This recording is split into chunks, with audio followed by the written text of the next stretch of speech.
funding, technical support, staffing of Frontex, the external borders agency. Secondly, there is consensus on more readmission agreements, meaning concluding more such agreements and backing up existing ones to make them more effective, to be able to send more people back. And thirdly, in the heated atmosphere of the European Council of June 2018, member states agreed to explore at least the creation of so-called regional disembarkation platforms outside the European Union with the support and cooperation of volunteering third states.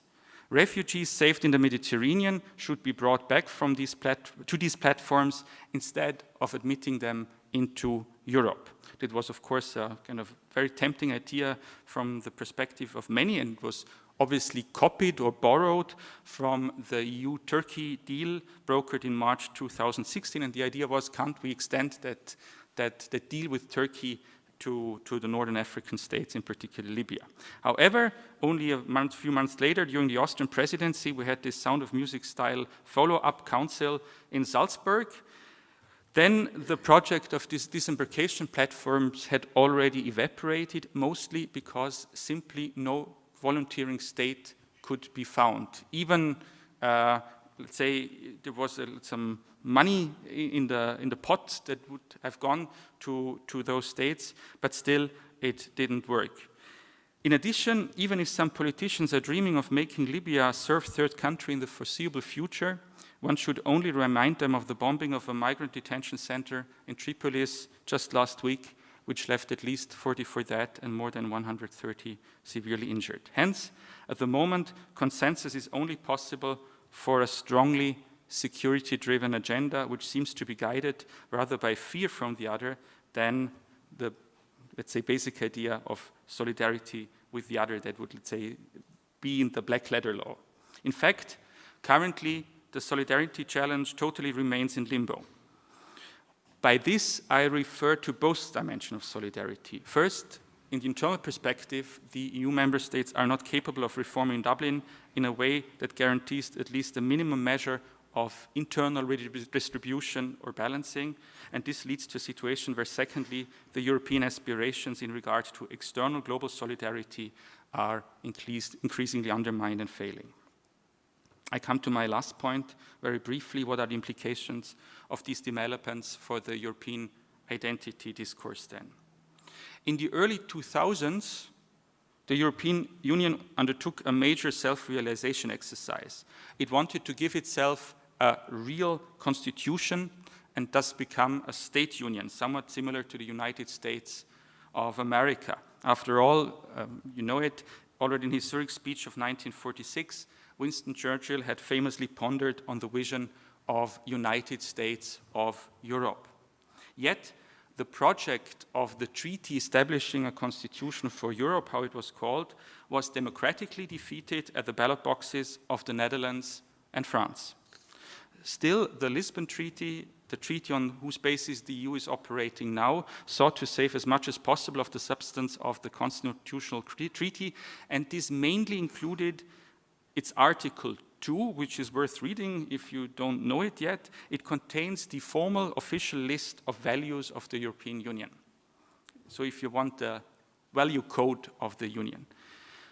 Respect for human dignity, freedom, democracy, equality, the rule of law, and respect for human rights, including the rights of persons belonging to minorities, and it would go on for quite a bit.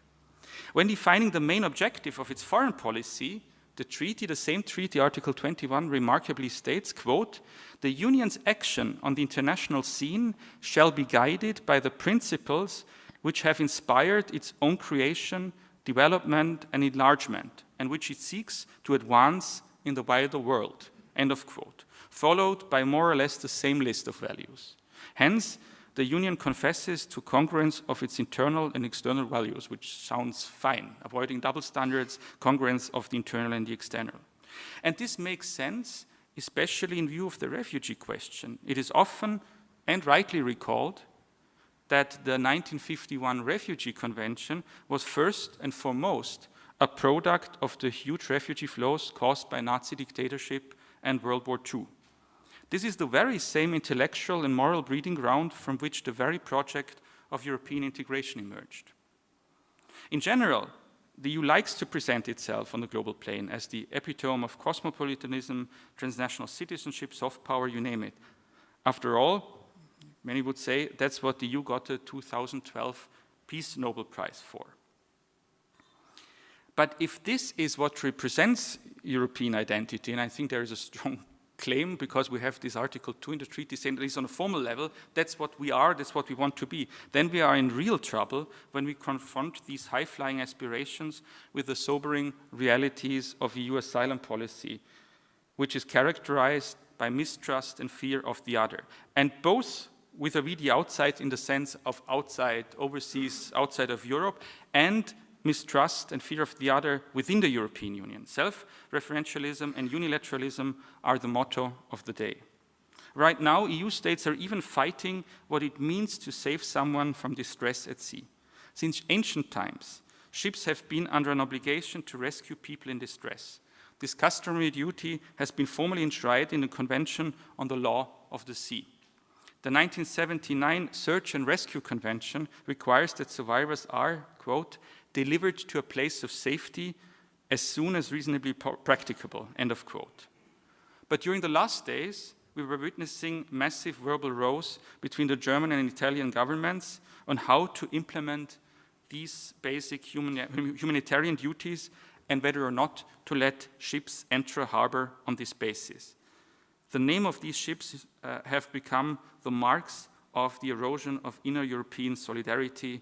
You read in the news, Seaward 3, Alexa, Alan Kurdi. One should not make the mistake to calm oneself by thinking that this is only an inner European matter. The world is watching us. This became very visible at the end of the last year when the world agreed on the 2 global compacts on migration and refugees. Eventually, several EU member states, among them Austria, the Czech Republic, Hungary, Italy, Poland, and Romania, and I could add the US, but that's another story, distanced themselves from the legally non-binding global compact on migration, feeling that it could further instigate migration flows to Europe, this whole discourse of pull factors. The bitter irony of the matter is that the EU had strongly pushed the African states into the negotiation process in order to improve the EU-African cooperation on migration matters. And Bela has already pointed out this special focus, general focus of the EU on Africa, for whatever motives. But in the beginning, the EU was very much behind these 2 compacts because they said that this is a means to bring the Africans to the negotiation table to create a common language, etc. But when a quarter of Europe left the table at the very end of the effort, when there was already a broadly agreed upon outcome, many African states were very much frustrated. The immediate reaction was that many important players were notably absent from the EU-Africa summit in December 18 in Vienna, but that's another story we could look into more. In conclusion, I'll come to the end. European identity remains frail to say the least, and nowhere this becomes as clearly and painfully manifest as in Europe's dysfunctionality with respect to the common European asylum system. Europe has lost track on its ambitious solidarity agenda, both in an inside and an outside perspective. At the moment, European asylum policy, insofar as we can address it as a consistent policy at all, is both fear-driven and inward-looking. This is a bad combination not only for the others, but also for us on the inside. Maybe the European Union of today should actually honor its ancient Occidental heritage more and embrace the role model of the leaders of antiquity. First, listen to the Hyketides. Second, win their own people for granting the supply and shelter and protection. And 3, having in mind the high aspiration of the EU values and to live up to these ideals that the city, the body politic, has given itself. Thank you.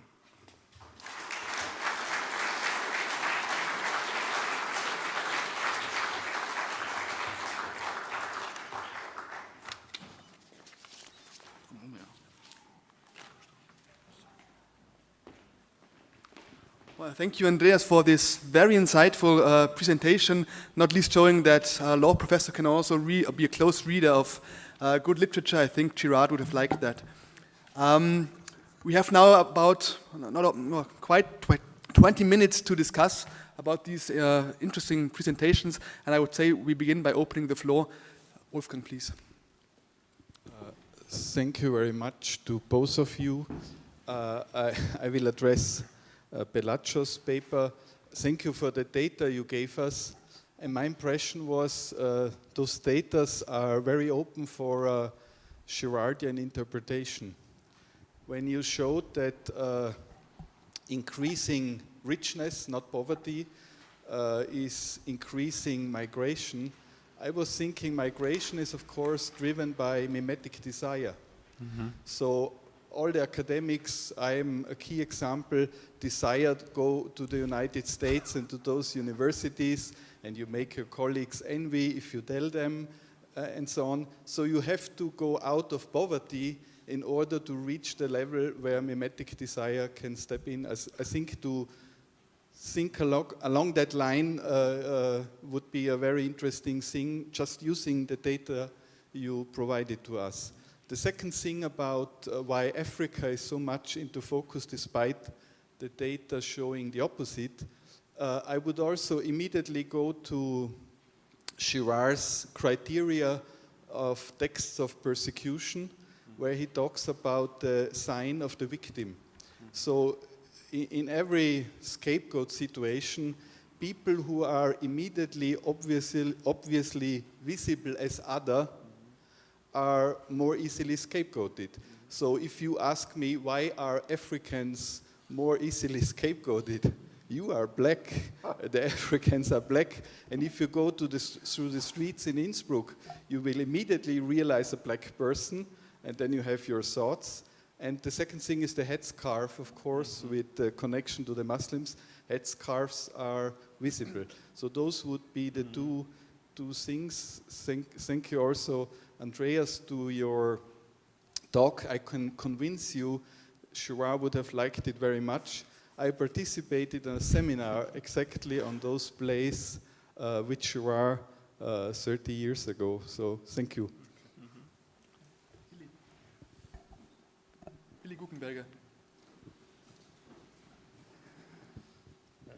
A short additional question to Belachew. So I know that increasing economic income and wealth is combined with increasing migration, but we shouldn't forget that these countries you've mentioned are starting at a very low level. So do you expect, even if there is mimetic-driven migration, that will last, even if these countries will have a little higher level, not only including economic data, but also including security and maybe some kind of welfare state institutions and so on. And you've given us the numbers about the fastest growing countries. Even they are the most poor countries, I think. Mm-hmm. So that means they are fast growing, but they are much below the international level. So we shouldn't forget about that. Otherwise, it could be a little bit misleading, depicting the situation in Africa. So, thank you. Okay.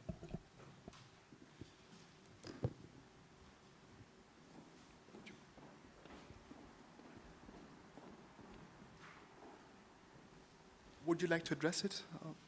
Yeah? Okay. I thought we are collecting questions here. Yeah, thank you for the comments. First of all, yes, as Wolfgang mentioned, when you asked me, it was, I think, 1 year ago, before you went to the United States, we were discussing this issue, and I was already thinking about why are people migrating, even if the situation has been changing in many countries. And that's why I said, okay, I think that is something interesting. That's why I thought to discuss it with the title Beyond Root Causes. So what kind of root causes are there? Not just material causes, there are also some immaterial causes. That's why this is the mimetic aspect which came in, even if I'm not expert in that. But I remember from my time my time here as a student, and I'm still interested in the concept. That's why I took up this point and tried to continue with that. Yes, I mean, racial profiling, United States is one of the good examples. racial profiling is famous. If you are black, the probability that you are going to be questioned, stopped by the police is much higher, not only in the United States, but also in many European countries. And the same thing, if you are a white person in an African country, you will be looked differently, it is also higher. So I think it is not typically European, it is not typically US, it is, I think, it is widespread. And regarding your question, really, I mean, yeah, that is, migration is continuing even if the situation is, at least from economic point of view, improving. It is going to continue as different data show us, as different researches show us, it is going to continue. First of all, if you take, for example, North African countries where people migrated from to Europe, they are not the poorest. If you compare with Sub-Saharan Africa, many North African countries moved, or people from there moved to Europe than Sub-Saharan African countries. So even to move, you need some kind of information, some kind of knowledge, some kind of resources to go, in order to know where I'm going, what are the resources there, what are the advantages there, what are the challenges there. There is this kind of, at least some kind of cost-benefit analysis, and I need to know what is expecting me there. And that's why many people from North Africa moved in comparison with Sub-Saharan Africa. Now the Sub-Saharan Africa, the situation changing, as you said, even if the starting line is very, very low down there, but the situation is changing, it is improving. Therefore, it is going to continue for the next decades, or at least for the next 60, 70, 80 years, migration would continue. So what can we do? I mean, maybe in this case, we have to decouple migration policy from development policy. That means development cooperation for the sake of all, so that all can profit, investment, technology transfer, whatever. And migration policy should be different, should be seen on a different level. I think that these issues are many times mixed up by the policy makers. Yeah. Yes. May I just jump in on the Africa question?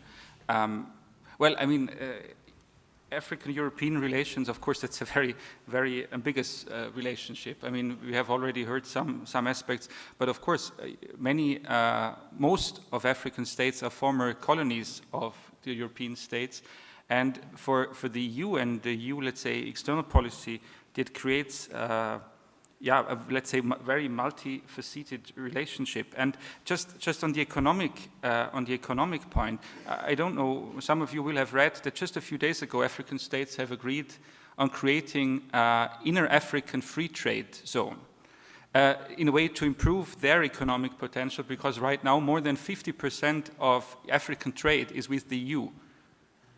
Around 20 is inner African trade, which is in a way crazy if you also take into account, let's say, distances, fuel, what this means for the environment. And so this, let's say, economic self-empowerment of Africa might be, whatever it means then, might be an interesting development. But of course, we could now start a discussion. African free trade zone, is that not just a new neoliberal endeavor? Is that not just, let's say, copying the model of others? Is that really an improvement? Is that not, let's say, ambiguous again? Or is it really an act of self-empowerment? And I just was starting in because you used the word, I think, decouple. I would be, let's say, absolutely advise against decoupling anything, because what we need are comprehensive policies. It's not only a question of migration policy and development cooperation. It's the whole matter. It's climate change law, it's environmental law, it's human rights law. It's the full package. And right now, the Cotonou Agreement between the EU and Africa, member states of the EU and the African states are negotiating the new agreement, and it's very hard for both sides. Europe is trying hard, especially Hungary, to get asylum law into the agreement, and the African states are resisting. But I think that's my, let's say, would be my very strong claim. What we need for the benefit of both sides is let's say, a comprehensive and complex approach with migration, and its real causes being, of course, one aspect of that. Joel Hodge. Okay, thank you very much for your presentation. And my question is for the first speaker, Bella. You're talking about Africans, it reminds me the same research concern of mine, focusing on Muslim migrants in Australia and New Zealand specifically, and globally in Europe as well. I was just thinking your own explanations, especially because of your own situation as African, as black. So it is the matter of, I mean, the focus of Africans in the European policy. Is it the matter of the lack of knowledge or misunderstanding, or the matter of intentional, focus, extra focus on Africans in your own experience and knowledge? So once again, is it the matter of the lack of knowledge, or it is intentional? Thank you very much.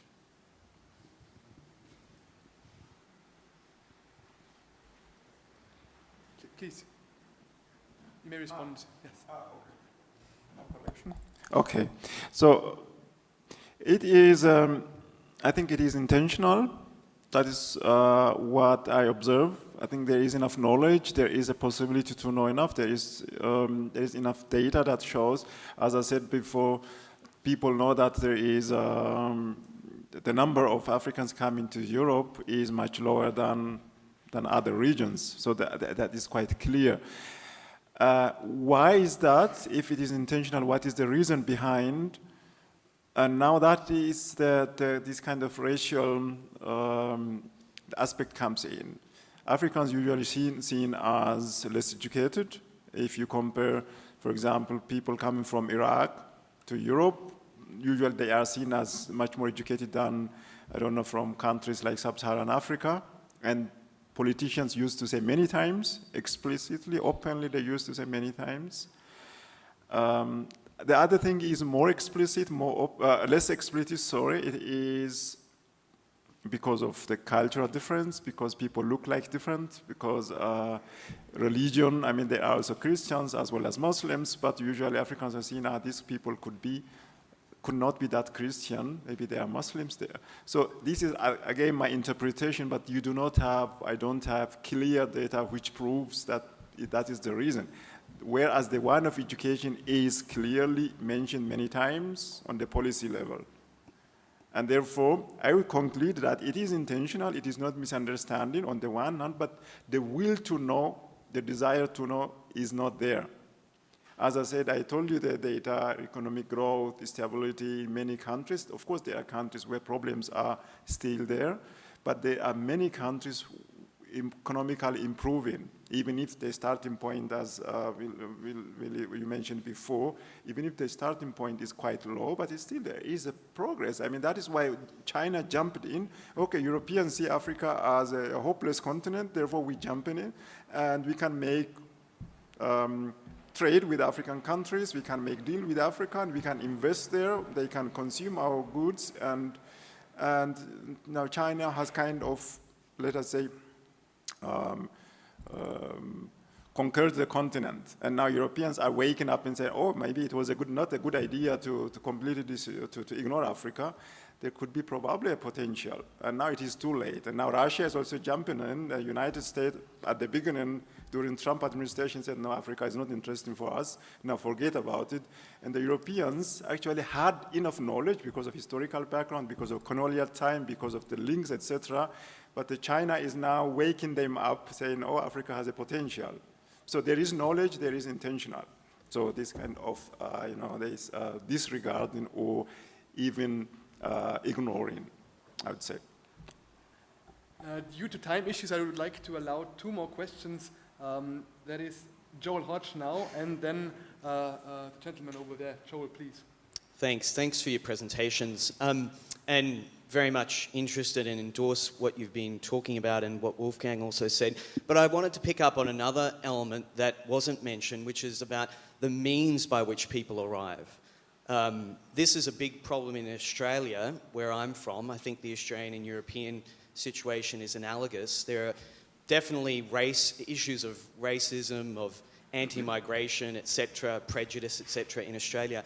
But there's also a very big concern about how people arrive, especially by boat, where it's irregular or classified as illegal, and when people die when they come by boat. So people on the left and the right in Australia have been concerned with those issues. Even first-generation migrants have these concerns, studies show. So I'm just wondering whether that's also a big problem, the way in which people arrive, the process by which they come, the feeling that people have that they're not following a regular or legal kind of process, and they're putting themselves at risk in doing so.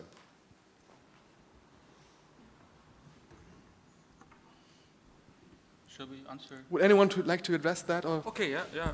please, Andreas. I can take that up.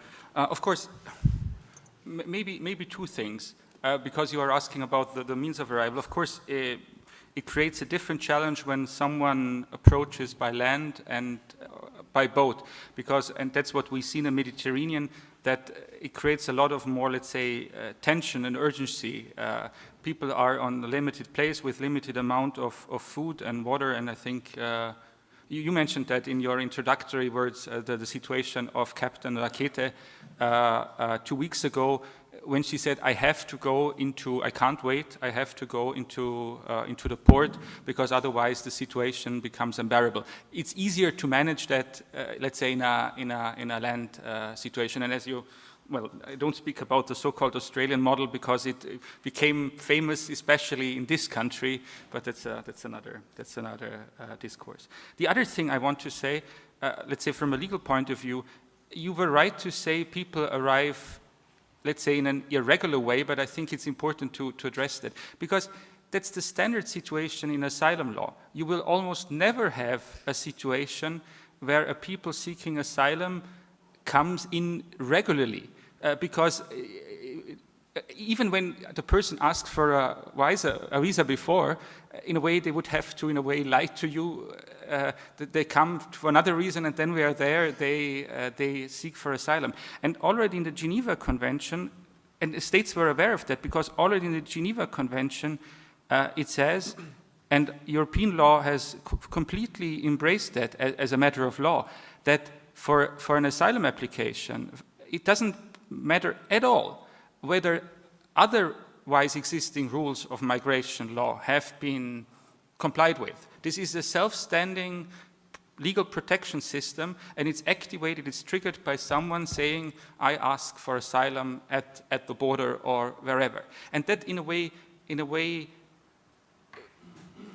well, it doesn't, well, in a way it removes all other issues or all other, let's say, requirements of immigration law that you would otherwise have. And the, let's say, most visible aspect of that is, and I have referred to that Article 13 of the Dublin Regulation, which is the, let's say, in a way, the core rule, it factually makes the state into which an asylum seeker has irregularly moved the main addressee of asylum law. So the regulation itself testifies to that. This is just the way how asylum situations work. So I would agree that the sea situation, the boat situation, raises, especially on the humanitarian level and the urgency level, a number of issues we could look into more.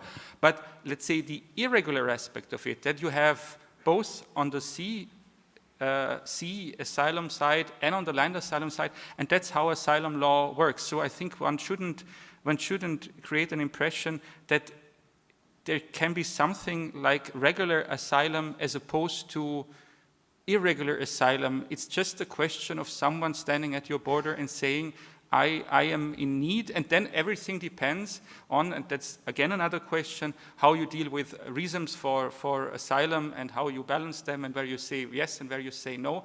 But all other rules, you have to ask for a visa, you have to have a passport, you have to have, I don't know what, means of subsistence that might apply in other areas of immigration law. They don't apply, and this is recognized by law in asylum matters. Thank you. We have our last question from over there.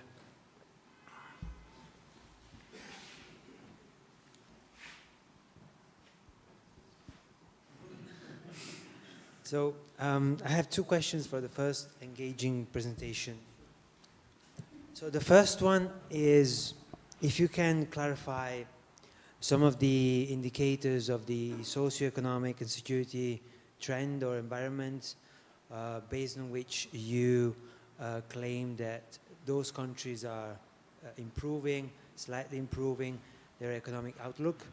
Just because I'm from Italy, and this is linked to the second question, there are some indicators that the economy is improving, but then when you go down to regional and local level, you get a better idea of why the South is just migrating in Europe or other countries. And also the issue of inequality in Africa, because it is true that, of course, as you showed, as the data show, there is an improving economic outlook throughout the continent. But it's also true that in Africa, inequality is increasing. And so my question, the second question would be, are the least or the less or least well-off people in the continent or in the countries that you analyze that are actually migrating? So do you have data on this?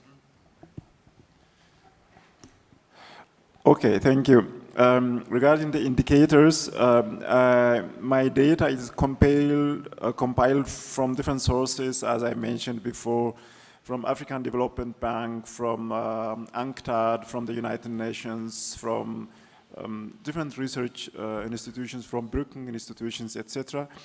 But there is so-called the Fragile States Index or the Failed State Index. And in this Failed State Index, most of the time, actually all countries of the world are covered. And this Failed State Index has 12 categories from economic point of view, from governance point of view, from security point of view, from economic growth, from human rights, and there are 12 indicators. And depending on these 12 indicators, it shows, okay, whether the country is compared with last year's improving or decreasing or increasing, yeah? So I think this year it is South Sudan, always it is South Sudan, Somalia, Syria, Afghanistan, Iraq, Central African Republic, etc. These are all the time the countries. And then you can compare countries, for example, 2005 and 2015, and you can compare this period. So this helps you just to compare whether the situation is improving. But you cannot rely completely just on that. I mean, even if the situation, if you take, for example, Guinea, which is a small country, Western Africa, there is no civil war anymore, but 15 years ago, there was, even 10 years ago, there was really a brutal war, and now economy is growing. If you take Sierra Leone, economy is growing, it's stable, there are no open conflicts, etc. It doesn't mean that the situation has now completely improved, as you mentioned before, because the point of reference is quite low, and that is one of my sources, especially Fragile State Index. Yeah. Regarding inequality, yes, there is inequality, but interestingly, it is not just in Africa inequality grown everywhere. If you take Sweden, for example, Sweden in the 1980s, I don't know if there is someone from Sweden, Sweden in the 1970s, 80s, it was a different country, kind of a leading example worldwide, not just in Europe, worldwide, a leading equal country, and inequality in Sweden also increasing. And in any European countries, actually, we can say that maybe Norway is a kind of an exception, and Denmark, but inequality is increasing everywhere. So in Africa, of course, inequality is also increasing, but to your question whether the least privileged people or the poorest are living, and that is not the case. Because the poorest cannot cross the borders. The poorest are too poor to move. They can move maybe from the danger to the less dangerous place within the country or beyond the border, but they cannot move forward because they don't have resources, they don't have information, they don't have mobile phone, they don't have connection, they don't have networking, and they are hungry and tired. So in order to organize a journey, like from Africa to Europe, and many people don't agree with me, but my research shows that you have to have knowledge, you have to have resources, you have to know, you have to have networking, etc., in order to make a long journey. And again, history tells us it was not different when many Germans moved to the United States in the 19th century. It was more or less the same thing, the same example from England, from Ireland, also many other European countries, including Netherlands. So it is not the poorest who live, as I said, it is rather not the richest necessarily, but those who have knowledge and resources. Thank you. Thank you for the lively discussion and for your patience. We are going to a deservedly long lunch break now, and Nikki Wanninger will give a few remarks before that. Thank you all.